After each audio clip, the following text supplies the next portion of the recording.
Hey YouTube, I'm Jess. Welcome to a new video. For today's video, we're gonna get a little bougie, we're gonna get a little expensive, we're gonna do a full face of luxury, very high-end makeup. So we're talking designer brands, we're talking those brands where you pick it up in Sephora and you look at the price tag and you go, whoa. That's what we're gonna do today. We're gonna do a full face of very expensive makeup. Hope you're excited. If you do like this video, please make sure you give it a thumbs up. That's gonna help more people to see it too. And let's get started.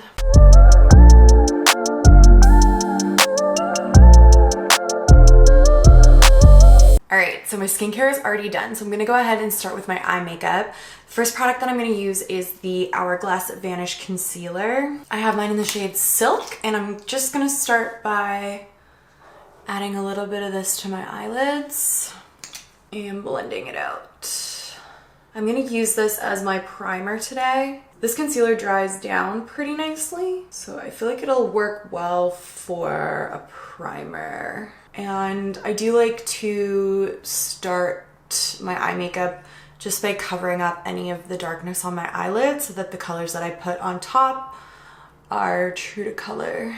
And then I do think I'm gonna go ahead with an eyeshadow pencil as a base as well. This is a Color Chameleon from Charlotte Tilbury. I quite like these guys. This one is such a pretty color. It's like a champagne with a lot of chunky silver sparkles in it. So I'm just gonna take this guy and add it to the center of my lid. These are so good for just quick little eye looks. Like you could just color this all over your lid, add a little bronzer in your crease, and then you're good to go. They're nice and long wearing, they don't crease, especially if you use a nice eyeshadow primer underneath. And they're super easy to work with. So I'll just put it down and then just really lightly kind of buff over it with my fingers. I don't have to worry about blending it out too much because it's just a base, but yeah, these guys are great. They come in lots of different colors. And then for our powder shadow, I'm gonna go in with my Natasha Denona Metropolis palette. If you guys watched any of my videos last year, you'll know this was my favorite palette of the year last year. And I haven't used it in a little while, so I'm gonna go ahead with this today. Natasha Denona eyeshadows are like next level expensive. The two palettes that I have from her have been gifted to me. It makes such an amazing gift if you have a makeup lover in your life. The quality of the shadows is just like incredible. There's really nothing like them. They go on so smooth, they're so emollient, they blend out so nicely. There's so much pigment, there's so much variation in formula, even within one palette. You got sheer colors, you get metallic colors, you get satin, you get matte. Tons of variety in shades. Like you can make so many different looks with her palettes, and this one in particular, the Metropolis, was definitely my most used last year out of all of my eyeshadow palettes. Okay, so I'm putting that in the crease and then I'm bringing it right into this inner corner here and just really smoking it out and blending it out. Next, I'm gonna take this kind of shimmery neutral brown shade on the top corner here, and I'm gonna add a little bit of this to the outside corner and kind of intersect with that Color Chameleon, the champagne diamonds that I put down. And then a little bit on the inner corner as well. And I'm just sort of tapping that product on. I've switched to a small little brush. I love this brush from Real Techniques. And I'm gonna come into this brown shade in this corner.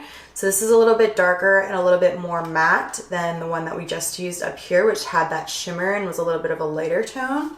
And then we're gonna go in those same areas, so the outer corner and the inner corner. But because we're on a smaller brush, the placement of the shadow is just gonna be a little bit more precise. It's not gonna be as blended out, so it's just gonna add a little bit of depth right where I put that brush down. And then I'm just gonna go back in with this first color that we used and just go over all of the edges of everything just to blend it all out. I've said this before, but I wish that this palette had more of a neutral transition shade, like a more neutral color to blend things out with. There are lots of colors that aren't too warm or aren't too cool, but nothing for blending. All of the blending shades, like this one, could be this one if you had a more medium skin tone. They're all extremely warm. So you always end up with a warm crease when you use this palette, but it's not the end of the world. I just think it would be nice to have like a more neutral or cool toned crease color in there. Okay, and then last but not least, I'm just gonna take this light white champagne-y color here and go right over the center just to really make that pop. Okay, let's leave those where they are for now. I'm just gonna take a little cotton pad here with some micellar water and just clean up underneath my eyes any fallout. And then let's work on the complexion for a little bit. So I've already done my skincare. I'm going to prime. I'm gonna use the Marc Jacobs Coconut Primer. I like this primer. It's kind of like a moisturizer. I guess like a really like lightweight liquidy kind of moisturizer, but it just makes the skin really soft and smooth. The scent isn't too strong or like obnoxious or anything. So for my foundation today, I'm gonna use my Dior Forever foundation. They don't make this in this bottle anymore, and I don't know if the new bottles have the same foundation in them, but this is one of my all-time favorite foundations. It just goes on so beautifully. You get nice coverage without it feeling too heavy or cakey. It has a nice sort of satin natural finish to it. It wears really beautifully throughout the day. It's just a really, really great foundation. Definitely one of my favorite foundations of all time for sure. Anything that it doesn't completely cover, I'm gonna go back in and just touch up with a little bit of this Hourglass concealer again. And I'm gonna use this underneath my eyes as well. So I obviously do have a lot of luxury and high-end makeup. It's mostly because I'm kind of in that world. I work with luxury makeup brands. I'm in Sephora working a lot of the time. I mean, I'm talking pre-COVID times, of course. And so I just get like, you know, all the deets about all the high-end brands. So I'm always seeing the new launches and talking to the reps from the brands and hearing what's best from all of the different high-end brands. But I'm not against, you know, drugstore makeup or the brands in Sephora that aren't like super expensive. So if you guys have any favorite products that are like drugstore products that you can't live without, definitely leave them in the comments down below. I would love to try some of them out. When I've experimented over the last year with more drugstore products, mostly skincare and hair care, less makeup, I haven't been very successful. It's kind of like, it feels like once you go the high-end luxury route, you kind of can't go back. But I know that there's a lot of amazing products at the drugstore. I just don't know which ones they are. So if you have any that you love, definitely let me know down below so I can pick them up and try them out. And I am gonna go ahead and set that concealer with the Hourglass powder as well. This is the Hourglass Veil Translucent Powder. And I'm just gonna put that in the areas where I put down the concealer, so underneath my eyes. And then just use a brush to blend away any excess powder that might still be there from applying it with the sponge. Okay, I really want to do my brows, but before I do my brows, I need to do my bronzer. So I'm going to do a little bit of cream contour. I'm going to use the Charlotte Tilbury Hollywood Contour Wand. I'm running low on this guy, so I've been trying to use it up before it goes bad. I've had it for a while. It's lasted me quite a long time. Not that I cream contour every day, but I've had it for literally years. So on my jaw, I like to blend in the contour with the same brush that I use to apply my foundation. I find it just really helps blend that contour in and just not be too obvious, because it's definitely someplace that I notice when I watch back in videos that doesn't get blended out super well and is like quite obvious that it's there. So I've found this is a really good hack for doing that. I like to use a brush on my nose as well. This is amazing for nose contouring, the Hollywood Complexion Brush from Charlotte Tilbury. I'm gonna link all my Charlotte Tilbury products that I use in this video down in the description box down below if you want to check any of them out. Including this brush, but it's just so perfect. Like, it feels like it's made for this purpose. And then On these parts of my face, I like to use my sponge just because I don't like to take a brush and start to go back and forth or circular motions or anything, because then I find I'm really moving the product underneath, and I have a lot of scarring and pigmentation in this part of my skin. So when I do that, I find that the scarring and the pigmentation starts to show up from underneath. So patting it in with a sponge just helps to avoid that from happening. You don't get as precise of a line, like your contour won't be as like sharp and cut when you blend it out with the sponge, but I don't really look for that kind of contour these days anyways, so it's totally fine with me. Isn't that stunning? Like, that is just the best color. It's so natural. This is an amazing product. And then I do just want to warm things up a little bit as well, especially since I've got this warm crease color in my eyeshadow. So I'm going to use this bronzer from Dior that's got a nice warm undertone to it, and just add a little bit of that on top, mostly just in the areas where I contoured, to just kind of warm it up a bit and give me a little bit more of like a summery bronze. It has been my mission for like a year to use up this bronzer, and it just goes and goes and goes. So I appreciate that from a luxury product, because I spent some money on it, so it's not always the best when it just gets used up right away, you know? Okay, and then I'm gonna fill in my brows really quickly. I'm gonna use the Charlotte Tilbury Brow Lift. She just recently redid her line of brow products. So I'm not sure, she does still make pencils like these. They're in different packaging now, and they come in different shades, which is nice that she came out with a few more shades. I'm actually excited to try one of them in particular. I can't remember exactly which one, but I did see one that I was like, oh, I feel like that would work nicely for me. But yeah, I'm not sure if the formula is still exactly the same. I'll have to get one and try it out. This has been my favorite brow pencil for quite some time now.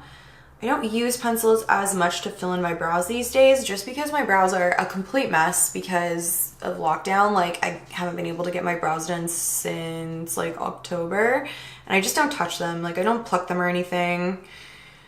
Just waiting until I can go and get someone to fix them for me. So I've mostly just been using brow gel because I find it looks the best when my brows are all messy like this.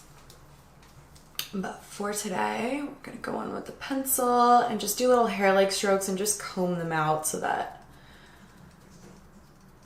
the pencil doesn't look too like precise and perfect, because I just think it looks kind of silly when like you have a messy like brow that needs doing, and then you do like a perfectly like shaped eyebrow, and then you have all these like little hairs underneath and stuff. Just like, I don't know, I just like to keep them looking messy since that's how they look. Okay, I feel so much better now that my brows are on. Let's go ahead and finish off these eyeballs. So I'm gonna go back into the Natasha Denona palette with a little pencil brush, and I'm gonna take this medium brown shade that we used on top, and I'm gonna run that all the way underneath. It's kind of a cool coppery reflect to it that I don't think I've ever really noticed before, but it's really standing out on the lower lash line, which is good because that kind of shade will really bring out the green in my eyes, which I like.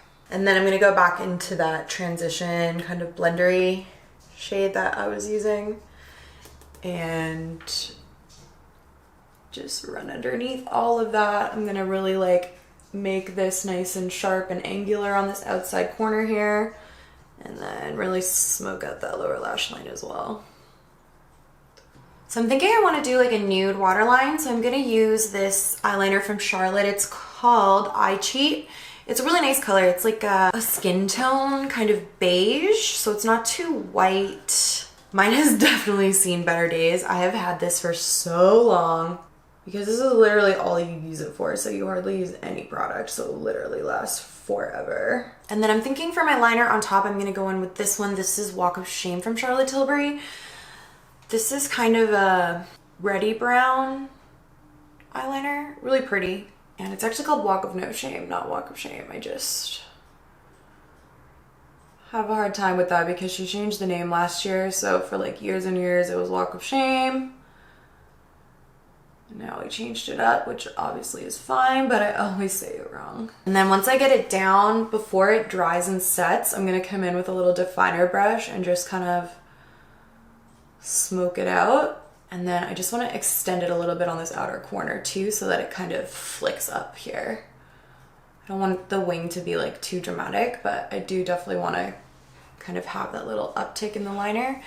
It's just very flattering for my eye shape, most eye shapes. Okay, we're almost done. I'm going to just curl my lashes really quickly. I'm going to use my Charlotte Tilbury lash curler. She calls it a push-up bra for your lashes. And I want to give them a really nice curl because I'm hoping to not wear any false lashes today. This look would normally kind of call for false lashes, but I'm hoping we can skip them. We'll see how it looks with just mascara. So I'm going to use Pillow Talk push-up lashes from Charlotte Tilbury and throw on a couple coats of this, and then I'll come right back. Okay, so that's 2 coats of the Pillow Talk mascara. I don't think I need to put on falsies. I think that looks pretty good. I do, however, want to tightline because I curled my lashes so much I can see a lot of the skin underneath, and it's just not a look that I enjoy. So I'm gonna take this Walk of No Shame eyeliner again and just line up inside here. Okay, that's better. I like that. It also adds to like the green popping in my eyes because of that red undertone in that eyeliner. Okay, so we are getting there. Let us highlight a little bit. Should we do a cream and a powder? Why not? Let's do it. So this is the Auric Glow Lust liquid highlighter. I haven't been using this a ton since I got it just because I'm so used to using the Flawless filter, and this has been expiring on me for a little while now, so I've just really been trying to get through this.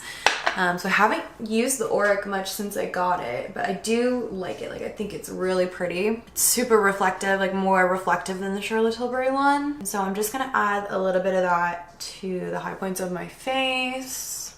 I just squeezed a little bit on the back of my hand and I'm just taking it from there just to avoid applying too much. And then I've never tried this before, but I'm just gonna try and buff it in with a little duo fiber brush and just see how that works to blend it in with.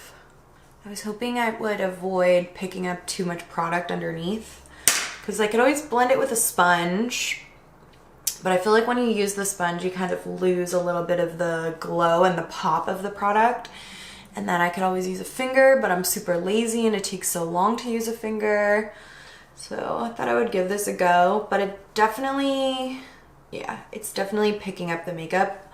You can see, like, I don't know if you can tell on the camera, but a little bit of redness kind of poking through from underneath there now because it just kind of moved all the makeup that was underneath it by applying it this way. That's totally not this product's fault. It's just me experimenting with applying it. And then on top of that, I'm going to take my Dior little highlighter palette here. I'm going to go in with this shade right here and just pop that right over top of where I just put the Auric down. And then I'm just going to use a little bit of that on the inner corner of my eyes as well, just to highlight here.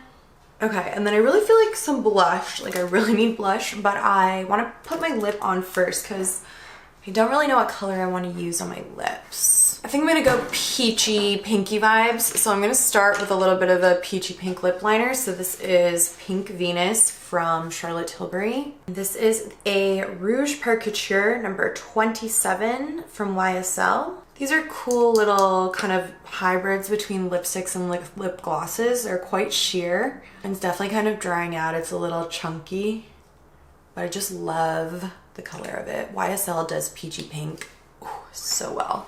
They do a lot of their colors really well, actually. And then I think I do just want to top that with a little bit of gloss. I tried this out recently. This is just a little mini of the Dior Lip Maximizer. So I'm just gonna pop this right on top for a little bit of extra shine and just a little extra moisture since that lip product is kind of drying out a bit. This is very plumping. Like the first time I tried it in a video last week, it started to like burn my lips and it took me by surprise. Okay, and then for blush, I'm gonna go ahead with this guy. This is Ecstasy by Charlotte Tilbury. You can see it's kind of like a peachy pink. Go really nicely with my lipstick.